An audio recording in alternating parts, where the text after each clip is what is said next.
कल्पेश और भावना की शादी को लगभग 12 साल हो चुके थे। कल्पेश एक मल्टीनेशनल कंपनी में मैनेजर के पद पर नौकरी करता था और भावना घर संभाला करती। हालांकि भावना एक गांव की पृष्ठभूमि से थी और कल्पेश शहर में पला बड़ा था। दोनों की संस्कृति में काफी भिन्नता थी, फिर भी भावना ने बहुत अच्छे से घर को संभाल रखा था। दोनों भी एक दूसरे के साथ बहुत खुश रहते और खुशी खुशी अपना जीवन बिता रहे थे।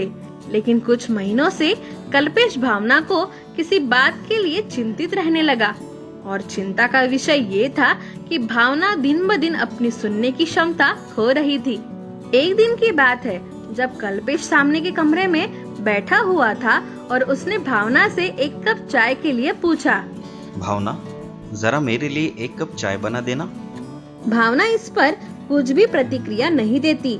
कल्पेश फिर से जरा ऊंची आवाज में कहता है, भावना, भावना, अरे सुनती हो? जरा मेरे लिए एक कप चाय बना देना। भावना फिर भी कोई जवाब नहीं देती। कल्पेश अपनी जगह से उठा और किचन की ओर जाता है और चाय के लिए पूछता है। भावना थोड़ा हैरान हो जाती है। बस 5 मिनट रुक जाओ, अभी बना देती हूँ। इस घटना के कुछ दिन बाद कल्पेश को एक हफ्ते के लिए किसी काम से शहर से बाहर जाना पड़ता है। वापस आने के बाद कल्पेश ये निर्णय लेता है कि वो यह पता लगाएगा कि भावना की सुनने की क्षमता कितनी हद तक कम हो चुकी है।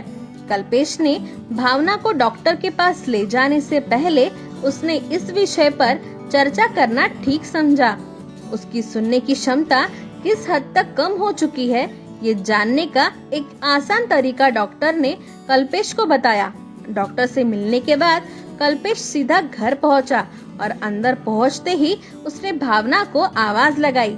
भावना, ओ भावना, कहाँ हो? देखो मैं घर आ गया। भावना किचन में खाना बना रही थी, लेकिन उसकी ओर से कोई जवाब नहीं आया।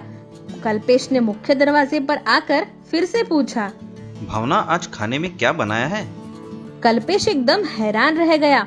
भावना की ओर से कुछ भी प्रतिक्रिया नहीं आई। वो एकदम शांत थी और अपना काम कर रही थी। कल्पेश अपने कमरे में गया और फिर पूछा, भावना, मैं आ गया। आज खाने पे क्या बनाया है? कल्पेश जाकर सोफे पर बैठ गया और फिर से भावना को पूछा कि आज खाने पे क्या बनाया है। फिर से कोई जवाब नहीं आया। कल्पेश ने अपना चेहरा धोया और किचन की ओर बढ़ा और फिर से वही सवाल किया। भावना की सुनने की क्षमता कितनी कम हो चुकी है ये जानने के लिए वो बार बार एक ही सवाल कर करके थक चुका था, पर उससे कोई जवाब सुनने नहीं मिला।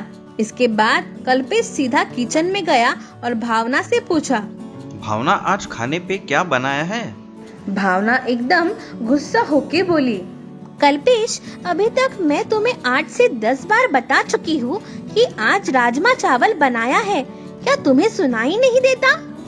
कल्पेश एकदम निशब्द होकर रह गया और उसे इस चीज का एहसास हो गया कि सच्चाई जाने बिना किसी भी निष्कर्ष पे नहीं आना चाहिए या किसी को दोषी नहीं समझना चाहिए।